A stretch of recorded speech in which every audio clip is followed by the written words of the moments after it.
Сплошная дамба. Эта дамба соединяет Каменниковский полуостров с Большой землей, если это можно так назвать. Именно по Каменниковскому полуострову и проходил мой очередной маршрут памяти. Этот маршрут отличался от остальных. Главным образом тем, что единственный населенный пункт, где установлен памятник погибшим воинам, это Каменники.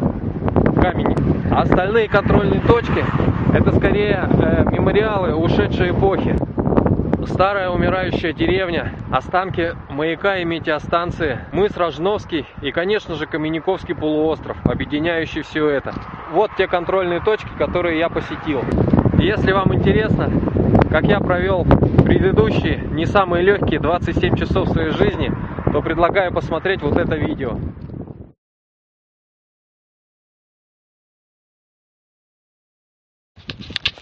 Итак, первая часть моего маршрута начинается здесь, в поселке Каменники, Рыбинского района. За моей спиной находится памятник погибшим воинам, который здесь расположен.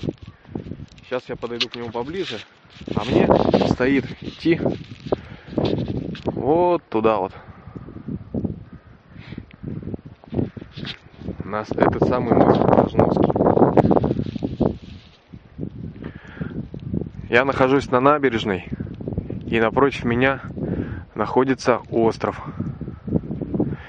От этого острова меня отделяет бывшее русло реки Волга.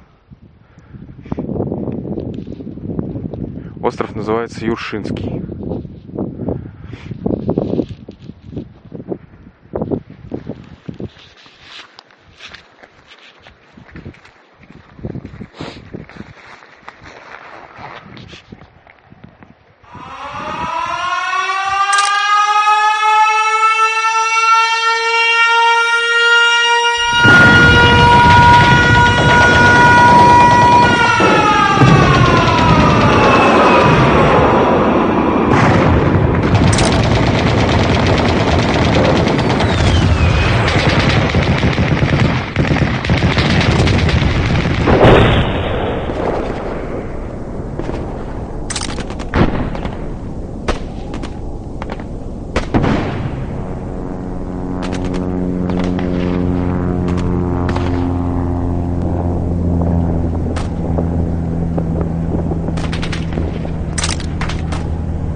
На южной стороне монумента на стеле установлены плиты с фамилиями погибших воинов Каменниковского сельского совета. Но как минимум 2 фамилии жителей поселка Каменники отсутствуют в этом списке. Дополнить его и отдать дань памяти этим людям необходимо хотя бы в этом видео. Рикунов Иван Иванович, 1915 года рождения, гвардии старший сержант, убит 21 июля 1943 года на Курской дуге. Молев Кузьма Васильевич, 1908 года рождения, рядовой, убит 24 февраля 1945 года, Латвия.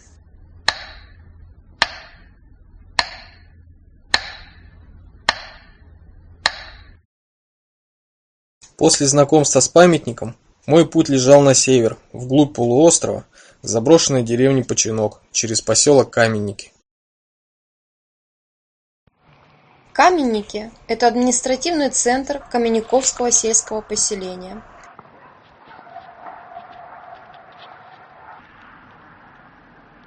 Поселок расположен на Каменниковском полуострове на берегу Рыбинского водохранилища. Численность населения порядка 2500 человек. Основное промышленное предприятие – завод железобетонных изделий, основанный в 1935 году. В поселке есть школа и детский сад. Дорога из Каменников по Чинку проходит через поселок Долгий Мох. Там позади остался последний более-менее жилой населенный пункт на моем пути – Долгий Мох. И сейчас туда впереди уже больше такой какой-то постоянной человеческой жизни, ну, место, где живут люди, уже не будет.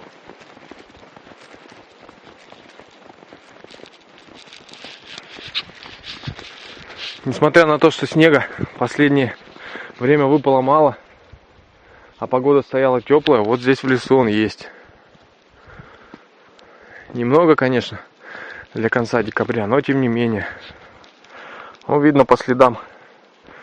Туда проехала какая-то машина. Посмотрим, докуда она смогла доехать.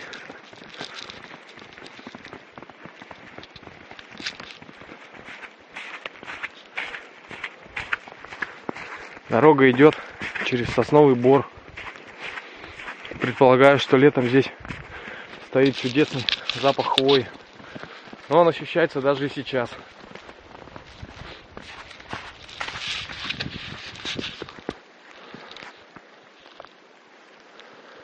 Дорога, по которой я иду,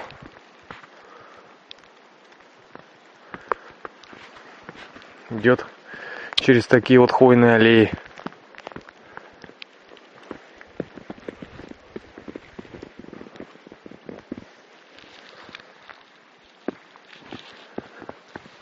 Там справа, судя по картам, находится болото,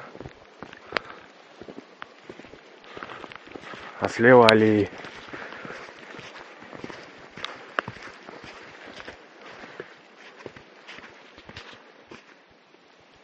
Если это та дорога на Починок, то очевидно, что на простой машине здесь, конечно, не проехать. Уже я подумаю о том, чтобы на ноги одеть бахилы. Вот. Потому что вон та дорога, откуда я пришел, там приходится обходить по лесу, идти не очень приятно. А если одеть бахилы, то и рюкзак полегче будет, и идти можно напрямки. Сейчас посмотрим, как будет дальше. Также не видно, что там под снегом, куда ты наступаешь. Так. Московское время 11:45. Оперативное время 1:45. Вот из того леса я наконец-таки вышел, куда мне надо. Вот там вот уже видна деревня Починок. По имеющейся у меня скудной информации, деревня эта заброшенная. С января 2007 года там уже не числится жителей, но всякое может быть. Может быть, она используется как дача кем-то. Хотя добраться до сюда по тем дорогам, что я шел, крайне сложно. Вот. Ну, сейчас подойдем поближе и посмотрим, что там к чему.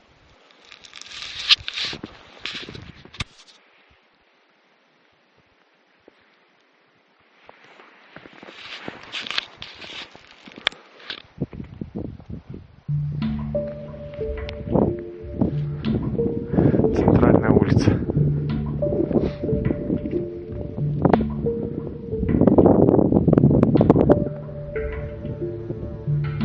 Починок – самая северная деревня поселения. Она расположена на небольшом поле в окружении лесов на расстоянии около 5 километров к северу от поселка Каменники и на расстоянии около 1,5 километров от западного берега Каменниковского полуострова. Несмотря на небольшие размеры, всего 4-5 дворов, деревня отмечена на карте еще до создания водохранилища. Само слово «починок» означает небольшой новый поселок, выделившийся из большого селения. Чаще всего именно богатые сельчане могли построить себе дом на отшибе, что и служило началом нового поселения. Ярославская же губерния славилась своими природными богатствами. которыми умело пользовались жители. Этим и объясняется тот факт, что по сей день в Ярославской области насчитывается более 40 поселений с названием, включающим в себя слово «починок».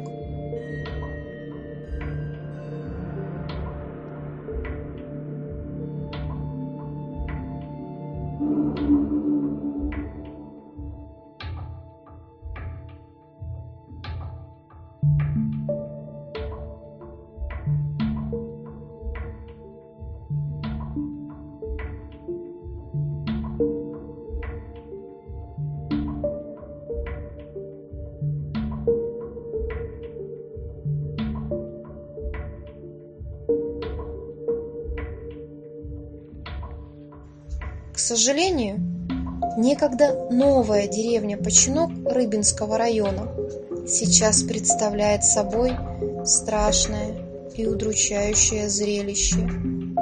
Выбитые ставни, проваленные крыши, да и вообще совсем нежилой вид.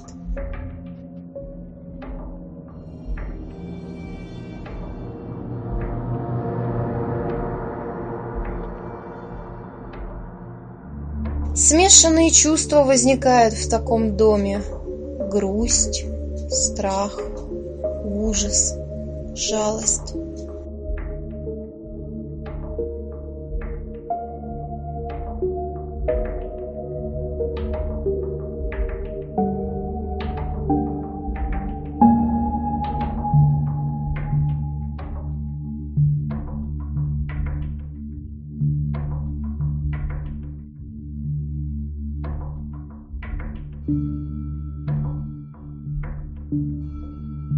Этот полуразваленный дом некогда был домашним очагом для какой-то семьи.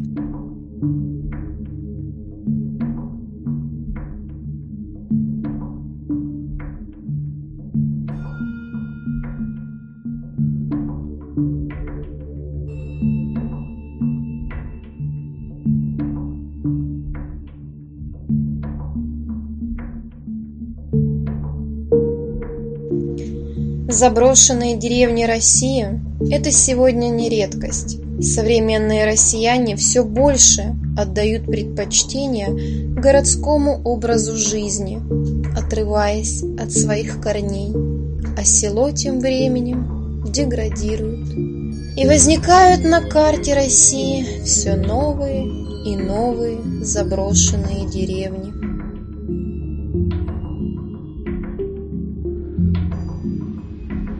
Главная улица деревни.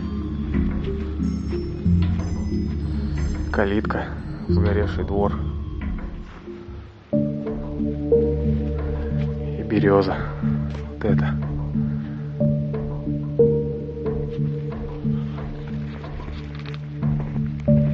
В этом доме я как раз был внутри.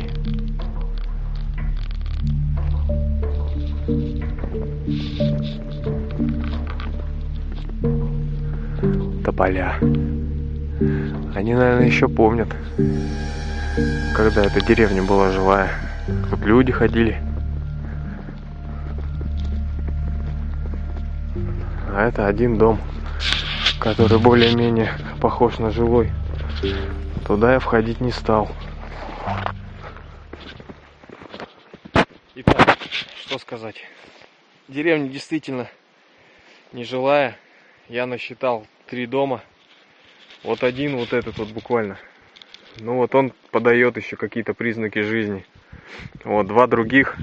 В один я залез, пошастал там немножко. В один я не полез, потому что он уже обвалившийся.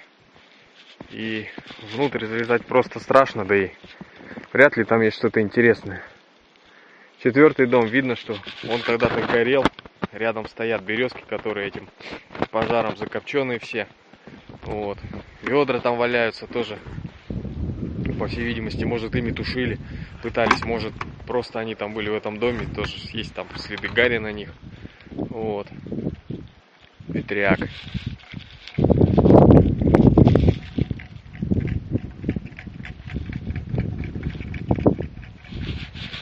Единственная вещь, которая издает признаки жизни, какие-то звуки в этой деревушке. Пока нет единственного его хозяина. Вот. Провел я здесь где-то полчаса, ну чуть больше. И сейчас продолжу свой путь на западный берег полуострова. Итак, рюкзак снова на мне. Бросаю последние взгляды на эту деревушку. И двигаться мне нужно вот туда, в угол этого поля. Я не знаю, есть ли там дорога, которая ведет в нужном мне направлении. Вот, если ее нету, то единственный мой возможный вариант — это азимут. Буду выходить по азимуту, пойду в сторону маяка. Но от маяка там уже, я так понимаю, ничего не осталось. Вот. Ну, посмотрим.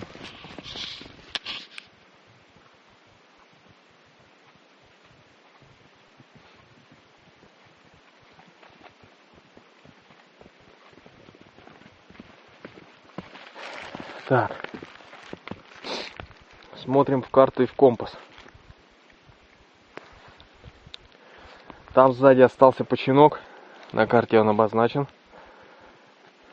И вот эта дорога, которая идет с поля, дорожка, я как раз на нее и вышел. Вот она идет. Компас, карта, в общем-то, показывают, что она идет в нужном мне направлении. Буду надеяться, что выйду вот сюда, вот куда надо. Маяк находится вот где-то вот тут примерно. Остатки его. Вот и вода. В смысле, сыро в лесу. Прошел совсем чуть-чуть, а уже все. Мои и без того уже сырые ноги не хотят еще больше окунаться в холодную воду. Буду одевать бахилы.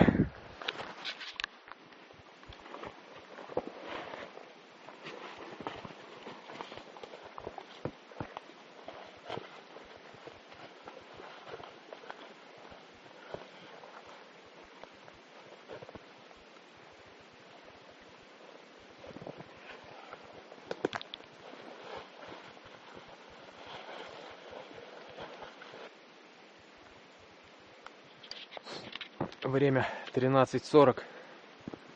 Я уже прилично ушатался. Вот. Дорога вот она вот так все идет и идет. Конца и края пока нет. Ну, думаю, скоро должна закончиться. Фу. Ориентиров особо тоже никаких. Только что слева вот вижу, рельеф немножко меняется. И берег периодически так проскальзывает. Так что сколько идти, знаю только примерно, сколько еще осталось. Уважаемые зрители, время 14:25, и я вышел на берег водохранилища.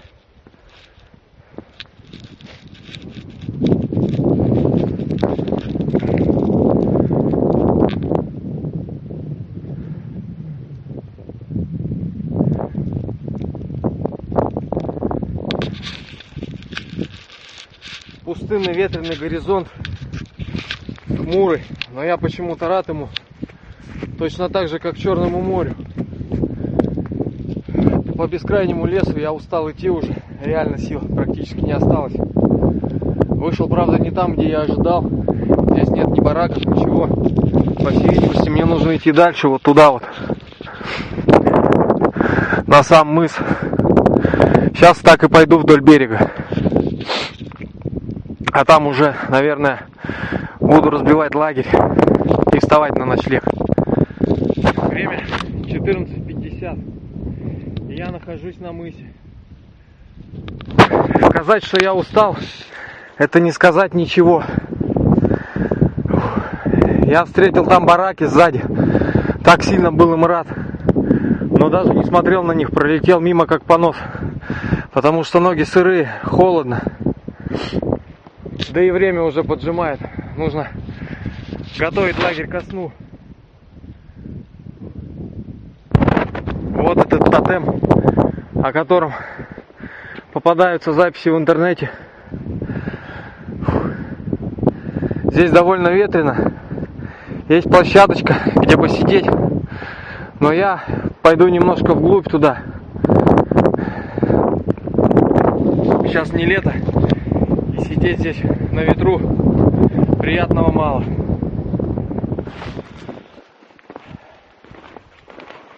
Так, на часах 16:00. От тотема я углубился немножко в лес, совсем чуть-чуть, незначительно. Здесь ветра уже гораздо меньше. Вот. Времени снимать совершенно не было, потому что у меня сырые ноги насквозь. Очень холодно стоять. Сразу же накинулся. Сначала установил палатку, потом накинулся разводить костер. Вот бахильоны эти я одел не для красоты своей, а в них ногам хоть чуть-чуть тепло. Пока занимался всеми этими вещами, ноги хоть чуть-чуть там согрелись. Вот. Ну, костер вроде как немножко это самое загорелся. Все сырое, все дрова. Нашел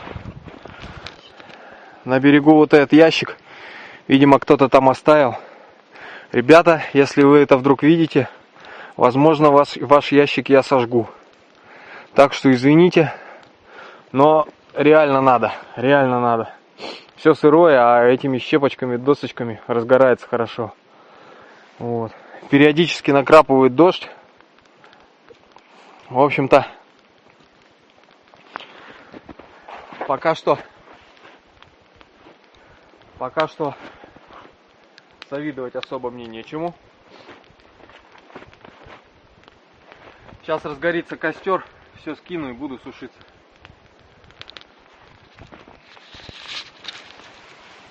В общем, диспозиция какая? Сейчас время без 10:07, без 5:07.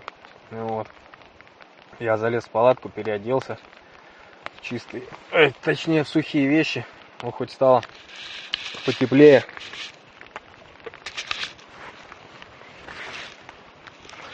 Не зря с собой тащил эти штаны теплые. Свитерок одел. Сейчас вот попью чайку. Ну и буду лежать греться, не знаю. Спать, наверное, рано еще. Вот. Да, вот еще что. У костра сидеть. Ну, поскольку я потратил много времени на дорогу, я не успел нормально собрать дров. Дрова сырые. Там на улице постоянно идет дождь. У костра сидеть вообще неприятно, холодно. Вот, поэтому палатка, вот эта вот нейлон.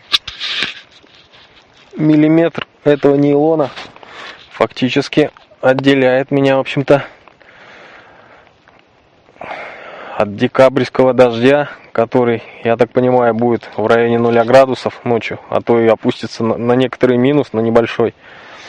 Вот. Ну, буду надеяться, что он не промокнет. И если он промокнет, будет беда. Время час ночи. Дождь прекратился. Но, если можно услышать, если слышно, не знаю, слышно или нет, сильный гул.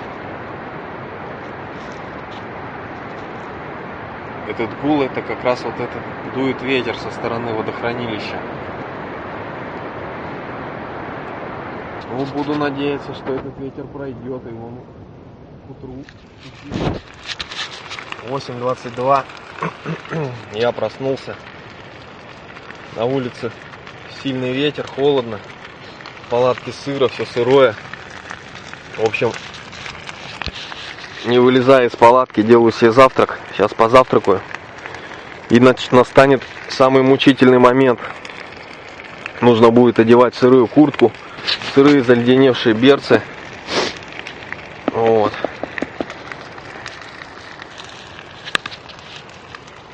Так что вот такие дела.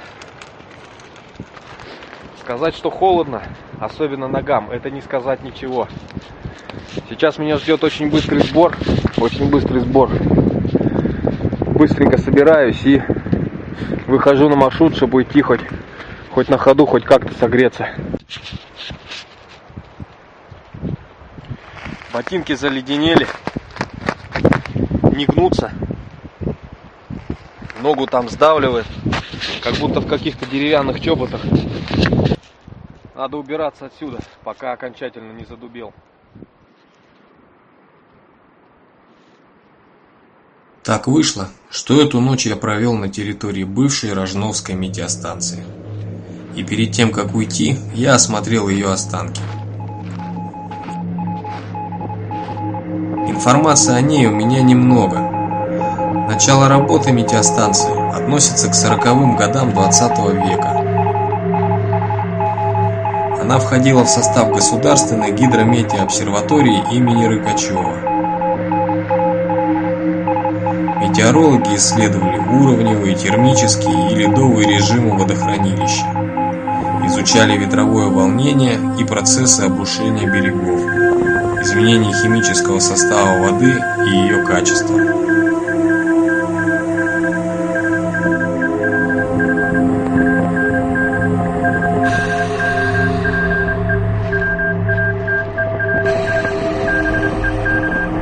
Но в 90-е, перейдя на хозрасчет, Рыбинское ГМО стало не в состоянии содержать Рожновскую метеостанцию, и она замолчала навсегда.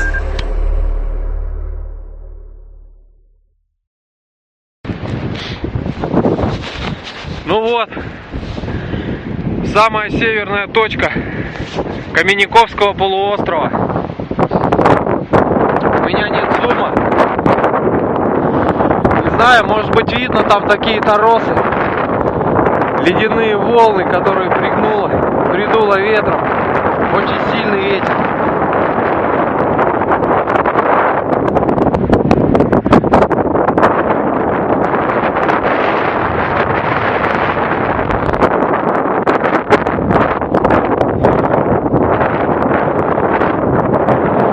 Если я не ошибаюсь, то где-то там, в 4 километрах отсюда, находится та самая легендарная Малога.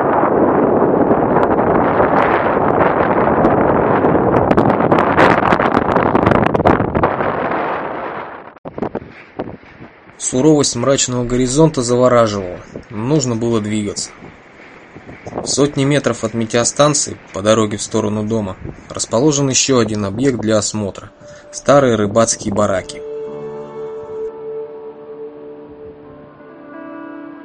Точное назначение этих строений мне неизвестно. Главный барак представляет из себя длинное деревянное здание, разделенное на 3 секции. Одна из секций заперта и, видимо, кем-то иногда используется.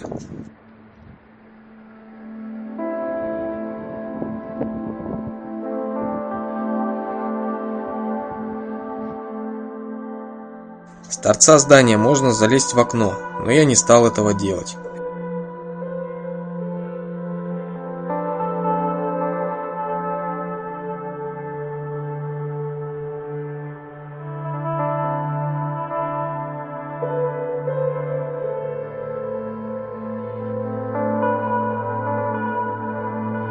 Рядом есть еще строение.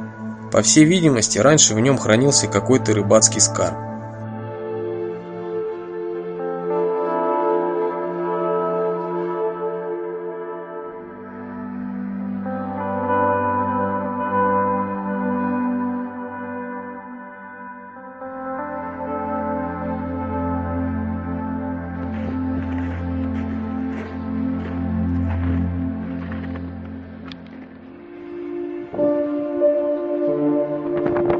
Сильно не задерживаясь, отправляюсь дальше, да и погода не дает расслабиться.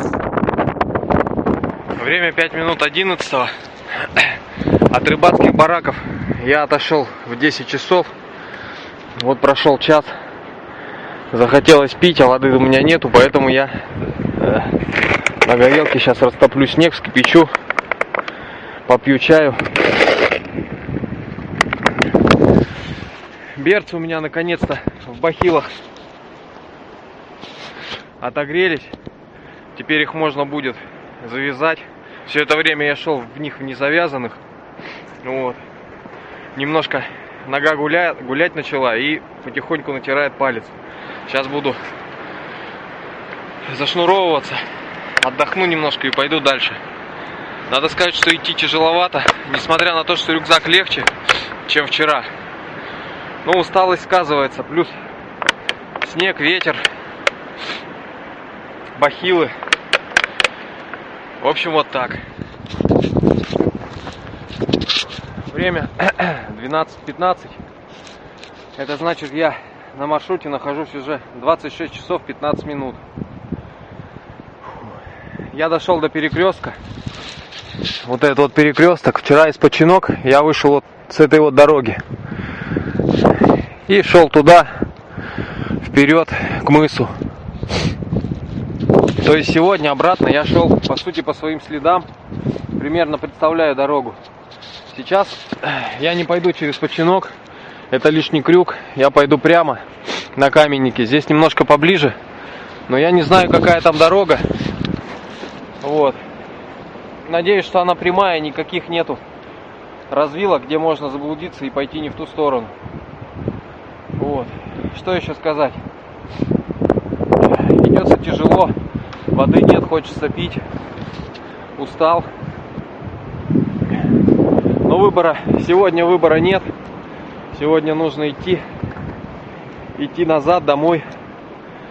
А вот что касается вчерашнего дня, то вот на этой дороге, когда я шел, я также не знал, куда идти, сколько мне еще идти. Ориентиров крайне мало. Вот. И постоянно приходилось бороться прежде всего с самим собой, потому что хотелось плюнуть, остановиться в лесу, переночевать и идти назад. Но что-то постоянно заставляло двигаться, идти вперед с помощью какой-то неведомой силы и такой-то матери. Ну, так и мне удалось дойти. А сегодня я уж тем более дойду.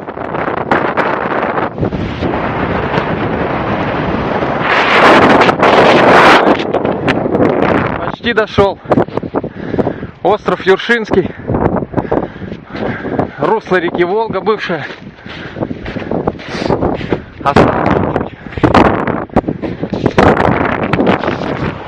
Так, время 13:30.